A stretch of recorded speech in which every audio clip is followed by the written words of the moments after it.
My name is Olivia, and I turned 68 this year.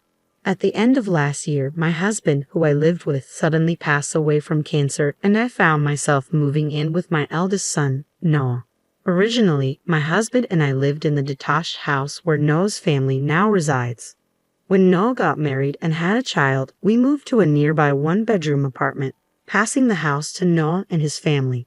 Noah had started his own business, and with an unstable income and an inability to take out a loan, my husband decided to give up the house for the sake of his grandson. When we handed over the house, it was beautifully renovated and felt brand new. After that, Noah was blessed with 3 children. We occasionally played with our grandchildren and celebrated birthdays together at a nearby restaurant, maintaining a good relationship. However, when my husband's cancer was discovered and understood to be terminal, he worried about my well-being. He called Noah and asked him to take care of me and live together once he was gone. I tried to reassure my husband, telling him that I was still healthy and could live alone, but he wouldn't budge. Unable to defy his father's last wish, Noah agreed to live with me. The truth is, ever since we gave up the house, I hadn't been inside Noah's home. I hesitated to visit, thinking his wife, Emma, might not appreciate it. So when I arrived, I encountered a shocking scene. Trying not to be a burden, I had minimized my belongings when I moved to Noah's house. The house was a small 2-bedroom with 1 room on the 2nd floor and 1 on the 1st. When I arrived, Noah said, "Oh, was today the moving day?" Acting clueless. Noah has always been forgetful, a trait that didn't change even in that moment. Entering the house, I saw shoes piled up like a mountain, and there was a strange smell. From the outside, the house looked fine, so I was taken aback. Without showing much concern, Noah muttered, "I only took you in because Dad said so, and honestly, there's no space here," before turning his back and going inside. With no other choice, I quietly followed him in. The 1st floor was cluttered, and the living and dining areas were filled with shopping bags and trash. It looked like the garbage houses you see on TV, and I was stunned. Emma, Noah's wife, then rose from the sofa. "Mom, I don't have extra beds, so please make some space," she said, and then added, "I'm tired from work," before lying back down. She runs a beauty salon and, according to Noah, earns quite well. When I looked at Noah, he said, "I'm also tired from work, so could you clean up the room a bit?" and went upstairs. As I started to organize the cluttered room, Emma shouted, "Hey, the stuff in the corridor is in the way." I quickly replied, "I'm sorry," and moved things aside. She added, "It's fine to clean, but don't throw anything away," and returned to the living room. After tidying up, I was exhausted. I peeked in and said, "Aren't you going to help with dinner? I'm not your servant." Realizing it was already dinner time, I jumped up and hurried to the kitchen. As expected, the kitchen was a mess, but Emma seemed unfazed, frying a lot of meat. When I asked if I could help, she pointed to the dishes and said, "You can do the dishes. I thought you'd order food delivery for occasions like this," sounding rather displeased. For a moment, I wondered about the norms in this house. Nevertheless, I responded with a smile, "I'm sorry I wasn't thoughtful. Today was hectic, but how about ordering food delivery tomorrow?" This seemed to improve her mood a bit as she replied with a faint smile, "Yes, let's do that." Trying to be understanding, I thought about how messy the house was with 3 kids and Emma working as a salon manager. That evening's dinner was just a pile of meat and bread, with no vegetables or soup. Interestingly, despite living in such a messy house, Emma was particular about clothes. She insisted on washing anything worn once and was strict with her kids about not dirtying their outfits. All of our family members were always well dressed outside, so until now, we didn't notice the state of the house. I began cleaning diligently the next day. Of course, for things I couldn't determine as trash or not, I neatly lined them up and had Emma check them when she returned from work. With the sheer amount of garbage, I asked her for confirmation almost every day, and she started to sound dismissive, often saying, "It's okay, just throw it away." I didn't really want to touch other people's belongings, but the clutter was too much. Also, it was originally our house. Living in the house I once cherished, seeing it in such disarray made me sad. After about a month, I finally finished sorting the garbage, and the house started to look decent. The grandchildren joyfully expressed how it looked like a house from TV and rolled around on the carpet. They also stopped the habit of throwing half-eaten snacks around. Noah and Emma didn't particularly thank me, but since I took the initiative, I wasn't bothered by it. However, I was unaware that Emma, rather than appreciating my efforts, was making comments like, "What's that sarcasm, mother-in-law?" And no one in the family complained or even asked for it. I overheard this one night when I got up to use the bathroom and heard Noah and Emma drinking and talking. Noah sided with Emma, saying things like, "Don't say that," and "I wouldn't have taken my retired mom without Dad's insistence." Feeling down and wondering where I went wrong in raising him, I silently returned to my room. Seeing myself sleeping quietly, surrounded by luggage in a dimly lit room, I felt pathetic. However, thinking of my grandchildren growing up in such an unhygienic environment, I consoled myself that what I did was right and went to sleep.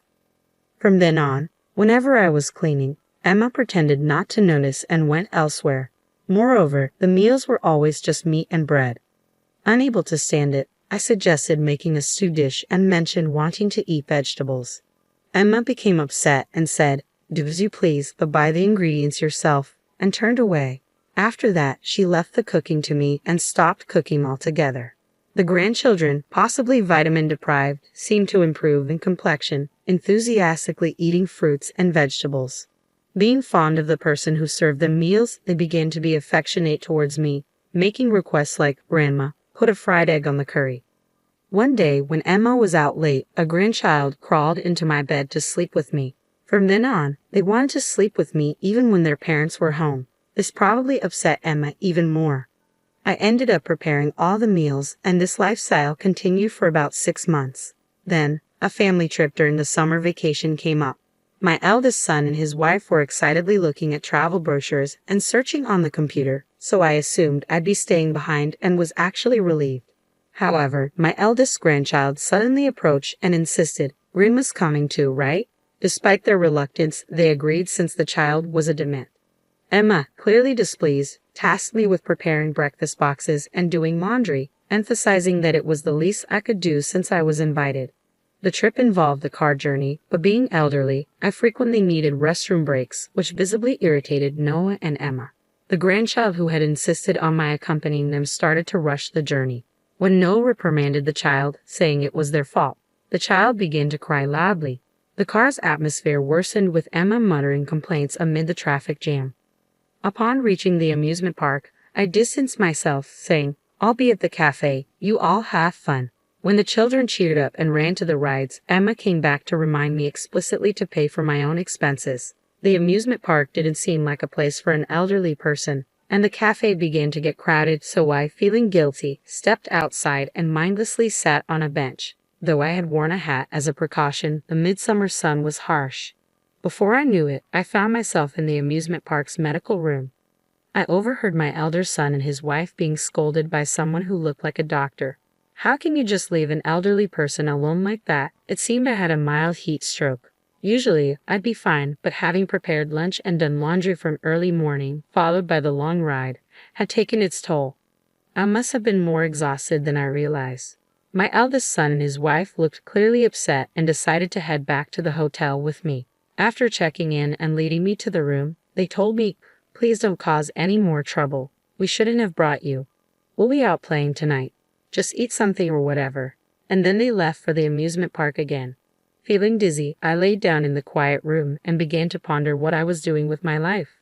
I'd always been too busy with household chores and looking after my grandchildren to have such thoughts. This vacation was clearly not planned with my well-being in mind. Despite having forced me to prepare meals and do laundry early in the morning, there was no concern shown for my health after I fell ill.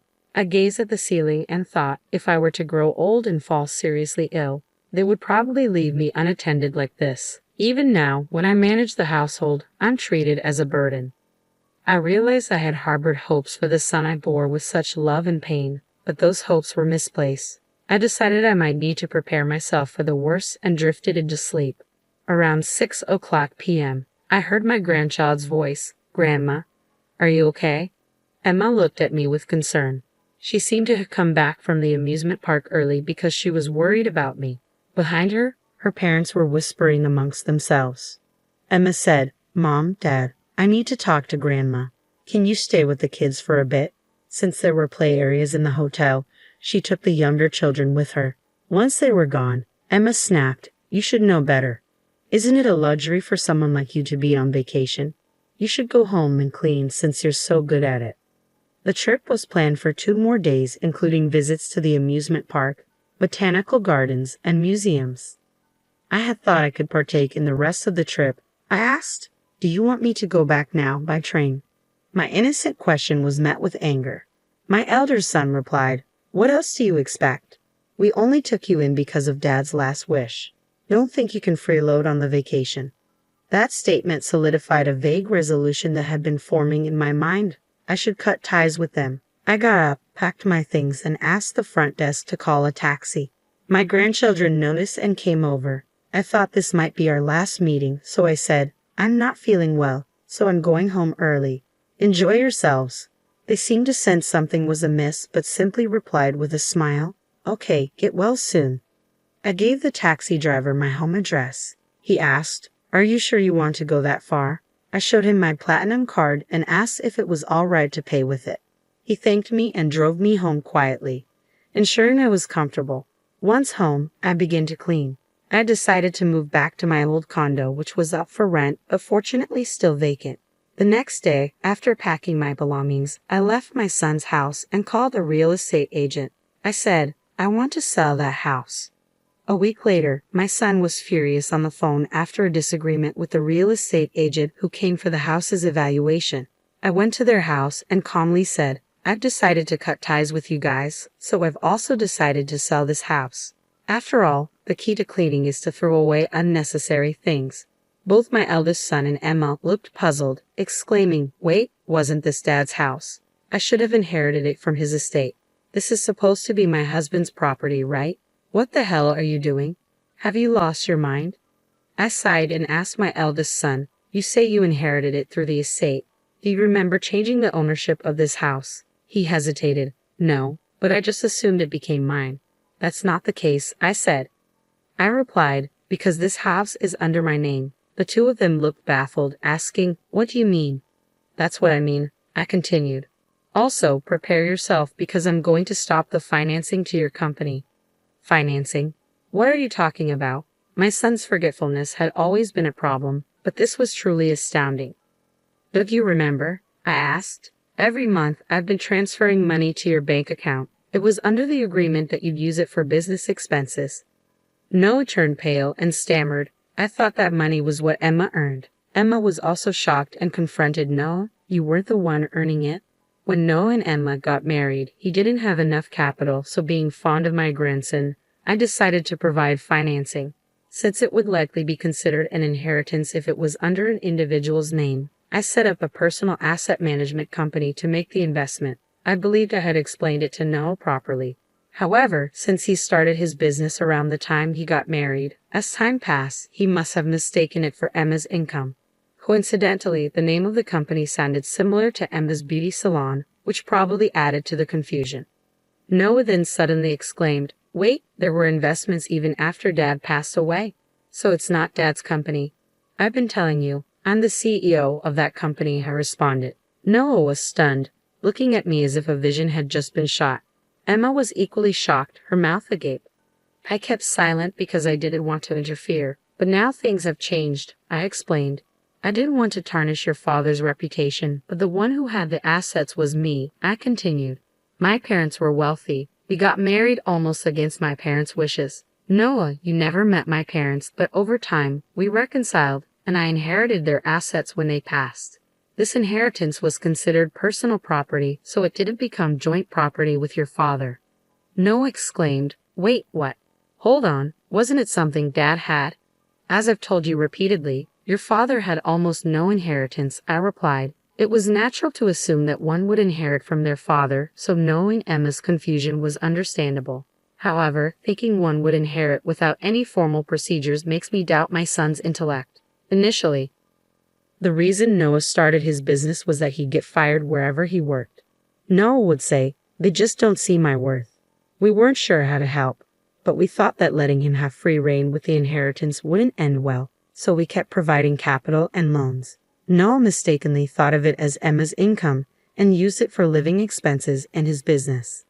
Meanwhile, Emma's beauty salon business wasn't going well, and she had almost no income.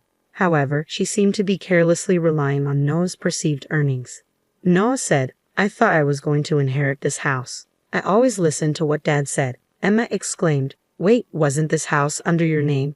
The renovation was finished, so I thought you bought it." Emma, spitting in anger, glared hatefully at Noah.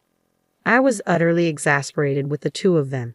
"From now on, you two will have to handle your own matters," I declared, preparing to leave.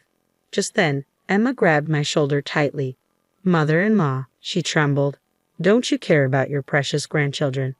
Coldly, I replied, "We can choose our parents. I may have made mistakes raising my child, but indulging you further won't be good for my grandchildren either."